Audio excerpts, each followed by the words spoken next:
السلام عليكم ورحمة الله وبركاته. معلومة إن شاء الله في القصير إن شاء الله بتستفيدوا منها.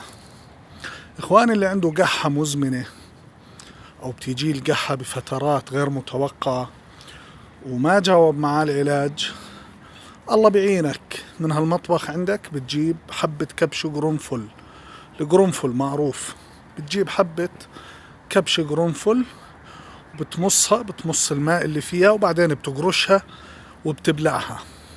تتوقف عندك القحة، السعال هذا يتوقف مباشرة لأنه بيعمل كمخدر للبلعوم والحلق والمريء، فبتتوقف عندك القحة أو السعال.